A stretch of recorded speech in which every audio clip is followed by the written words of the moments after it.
आज कालांशको तुम स्वागत और अभिनंदन। पिला आज आम नुआ विषय पढ़ा ऋतु बदल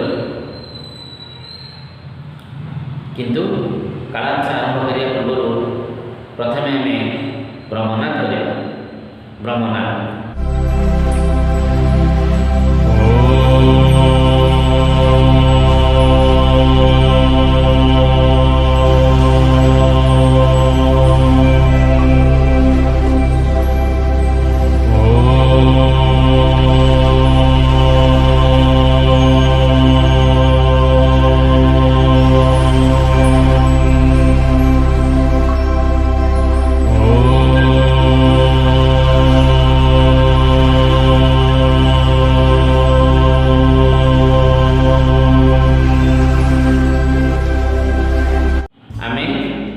मुख्यतः सूर्य ठार ताप पाई सूर्य आलोक पाई आलोक पाई सूर्य ठार बेसी ताप पाइले आमको गरम लगे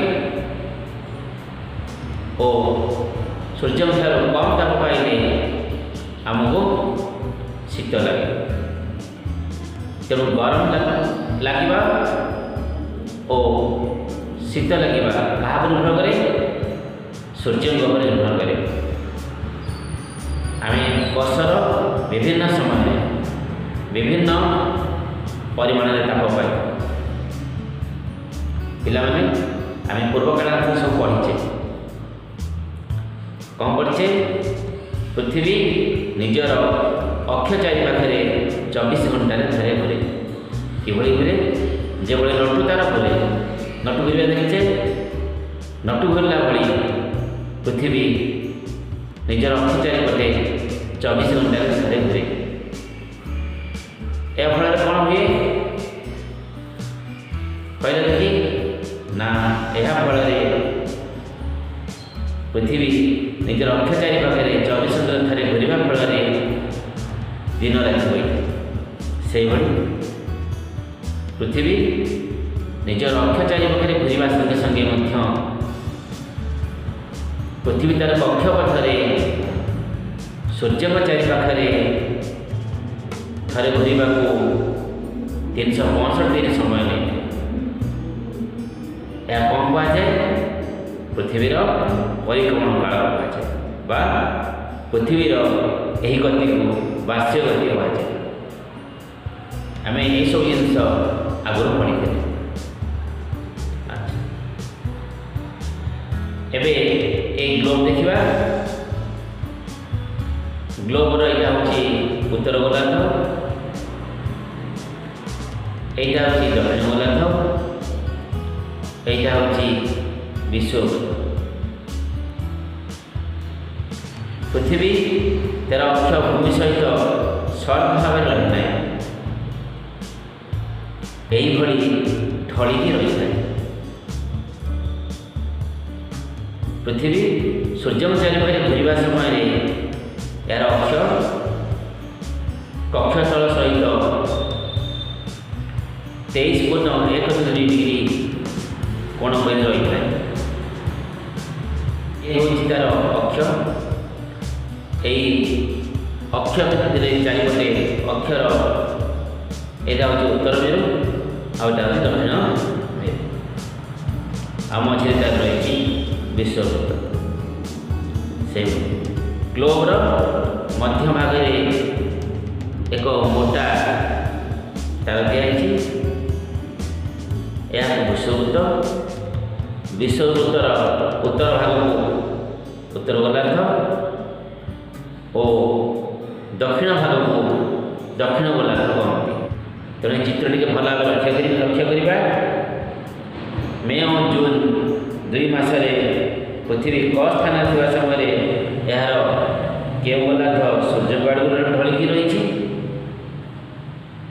के गोलार्ध सूर्य ठार दूरे के गोलार्ध सड़क सूर्य किरण अधिक समय पड़ी।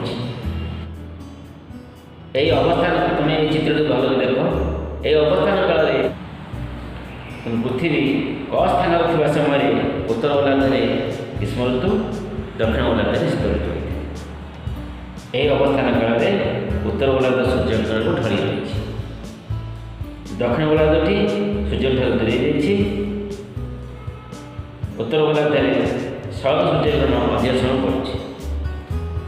ସେହିପରି ଉତ୍ତର ଗୋଲାର୍ଦ୍ଧରେ ଶରତ ସୂର୍ଯ୍ୟଗ୍ରହଣ ଅଧିକ ସମୟ ପଡ଼ୁଥିବାରୁ ରାତିଠାରୁ ଦିନ ବଡ଼ ହୋଇଥାଏ। ତେଣୁ ମେ ଓ ଜୁନ୍ ମାସରେ ଉତ୍ତର ଗୋଲାର୍ଦ୍ଧରେ ଅଧିକ ଗରମ ହୁଏ।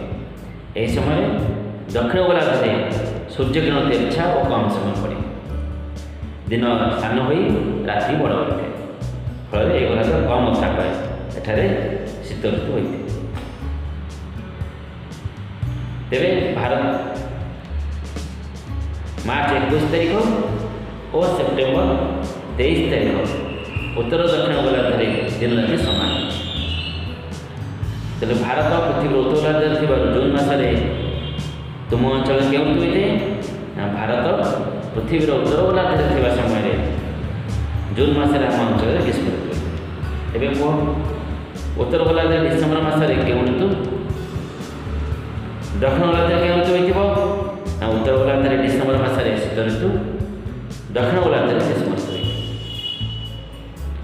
ଦକ୍ଷିଣ ଗୋଲାର୍ଦ୍ଧରେ କେଉଁ ଋତୁ ହୋଇଥିବ? ଦକ୍ଷିଣ ଗୋଲାର୍ଦ୍ଧରେ ଦିନ ବଡ଼ ହୋଇଥିବ। ଡିସେମ୍ବର ମାସରେ ଓଡ଼ିଶାରେ ଶୀତ ଋତୁ ହୋଇଥାଏ। ତେଣୁ ପୃଥିବୀ ସେପ୍ଟେମ୍ବରରେ ଖ ସ୍ଥାନରେ ଓ ମାର୍ଚ୍ଚ ମାସରେ ଘ ସ୍ଥାନରେ ଥାଏ। ଏହି ସମୟରେ ଉଭୟ ଗୋଲାର୍ଦ୍ଧ ସମାନ ଆଲୋକ ପାଇଥାଏ। ତେଣୁ ଉଭୟ ଗୋଲାର୍ଦ୍ଧରେ ଏ ସମୟରେ ଅଧିକ ଶୀତ ବା ଗରମ ଲାଗେ ନାହିଁ। ତେଣୁ ଏହାକୁ ଯଥାକ୍ରମେ ଶରତ ବା ବସନ୍ତ ଋତୁ କହ। ଜୁନ୍ 21 ତାରିଖରେ ଉତ୍ତର ଗୋଲାର୍ଦ୍ଧରେ ଦିନ ସବୁଠାରୁ ବଡ଼, ରାତି ସବୁଠାରୁ ସାନ। ଡିସେମ୍ବର 21 ତାରିଖରେ ଉତ୍ତର ଗୋଲାର୍ଦ୍ଧରେ ଦିନ ସବୁଠାରୁ ସାନ, ରାତି ସବୁଠାରୁ ବଡ଼। ଜୁନ୍ 21 ତାରିଖ ଓ ଡିସେମ୍ବର 21 ତାରିଖରେ ଦକ୍ଷିଣ ଗୋଲାର୍ଦ୍ଧରେ କ'ଣ ହୋଇଥାଏ? ଜୁନ୍ 21 ତାରିଖରେ ଦକ୍ଷିଣ ଗୋଲାର୍ଦ୍ଧରେ ଦିନ ସବୁଠାରୁ ସାନ, ରାତି ସବୁଠାରୁ ବଡ଼। ସେହିଭଳି ଡିସେମ୍ବର 21 ତାରିଖରେ ଦକ୍ଷିଣ ଗୋଲାର୍ଦ୍ଧରେ ଦିନ ସବୁଠାରୁ ବଡ଼ ଓ ରାତି ସବୁଠାରୁ ସାନ। ତାହେଲେ ଆମ ଭାରତରେ କେତେ ଋତୁ ଅନୁଭୂତ ହୁଏ? 6ଟି ଋତୁ ଅନୁଭୂତ ହୁଏ। କ'ଣ କ'ଣ କହିବା? ଗ୍ରୀଷ୍ମ, ବର୍ଷା, ଶରତ, ହେମନ୍ତ, ଶୀତ, ବସନ୍ତ। ଏହିଭଳି ଭାବରେ ଆମ ଭାରତରେ 6ଟି ଋତୁ ଅନୁଭବ ହୁଏ। ଏହି ଋତୁକୁ ନେଇ ମଧ୍ୟ ଏକ ଗୀତ ଅଛି। ଆମେ ଦ୍ୱିତୀୟ ତୃତୀୟରେ ପଢ଼ିଲା ପଢ଼ିଥିବା। ପିଲାମାନେ କହିଲ, ଗ୍ରୀଷ୍ମ ଋତୁରେ ତୁମକୁ କ'ଣ ଖାଇବାକୁ ଭଲ ପାଅ? ନା ତରଭୁଜ, ଆଇସ୍କ୍ରିମ୍, ପଇଡ଼, ଆଖୁ ରସ, ଫଳରସ, ଥଣ୍ଡା ପାନୀୟ, ଦହି ଖାଇବାକୁ ଭଲ ପାଅ ନା ନାହିଁ? ଆଚ୍ଛା, ସେମିତି ଗ୍ରୀଷ୍ମ ଋତୁରେ ପୋଷାକ ପିନ୍ଧିବାକୁ ଭଲ ପାଅ? ସୂତାର ହାଲକା ପୋଷାକ, ବିଶେଷ କରି ଧଳା ରଙ୍ଗର ପୋଷାକ ପିନ୍ଧିବାକୁ ଆମକୁ ଭଲ ଲାଗେ। ଆଚ୍ଛା, ଏବେ କହିବା ବର୍ଷା ଋତୁ। ବର୍ଷା ଋତୁରେ କେଉଁ ଚାଷ କରାଯାଏ? ବର୍ଷା ଋତୁରେ ଧାନ, ନଳିତା, ଆଖୁ ଇତ୍ୟାଦି ଚାଷ କରାଯାଏ। ଏହା ବ୍ୟତୀତ ସାରୁ, ଭେଣ୍ଡି, ବାଇଗଣ ଆଦି ବିଭିନ୍ନ ପ୍ରକାର ପରିବା ମଧ୍ୟ ଚାଷ କରାଯାଏ।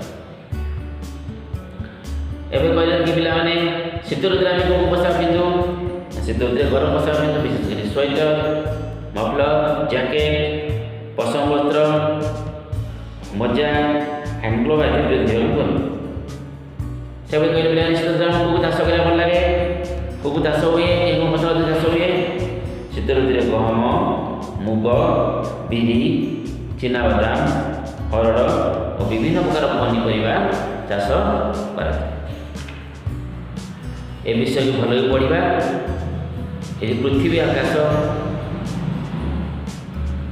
ଚନ୍ଦ୍ରକଳାର ହ୍ରାସ ବୃଦ୍ଧି, ଋତୁ ବଦଳେ, ଏହି 3ଟି ବିଷୟ ବହୁତ ମୁଖ୍ୟ ଗୁରୁତ୍ୱପୂର୍ଣ୍ଣ। ତେଣୁ ଏ ବିଷୟକୁ ଭଲକି ପଢ଼ିବା। ଏ ବିଷୟ ସହିତ ଯେଉଁ ଭିଡ଼ିଓ ଗୁଡ଼ିକ ପଠା ହେଇଛି ତାକୁ ଭଲକି ଦେଖିବା। ତାର ମଧ୍ୟ ଅନେକ ସଂକ୍ଷିପ୍ତ ପ୍ରଶ୍ନ ଆସିବ। ତେଣୁ ଭିଡ଼ିଓକୁ ଭଲକି ନ ଦେଖିବା, ବିଷୟ ଭଲ ନ ବୁଝିବା, ତେଣୁ ଆମେ ପରୀକ୍ଷାରେ ସଠିକ୍ ପ୍ରଶ୍ନ ଉତ୍ତର ଦେଇପାରିବା। ଆଜିର କାରଣ ସେତିକି। ପରବର୍ତ୍ତୀ ସମୟରେ ଏହାର ଆମେ ଅଭ୍ୟାସ ଆଲୋଚନା କରିବା। ରହୁଛି। ଧନ୍ୟବାଦ।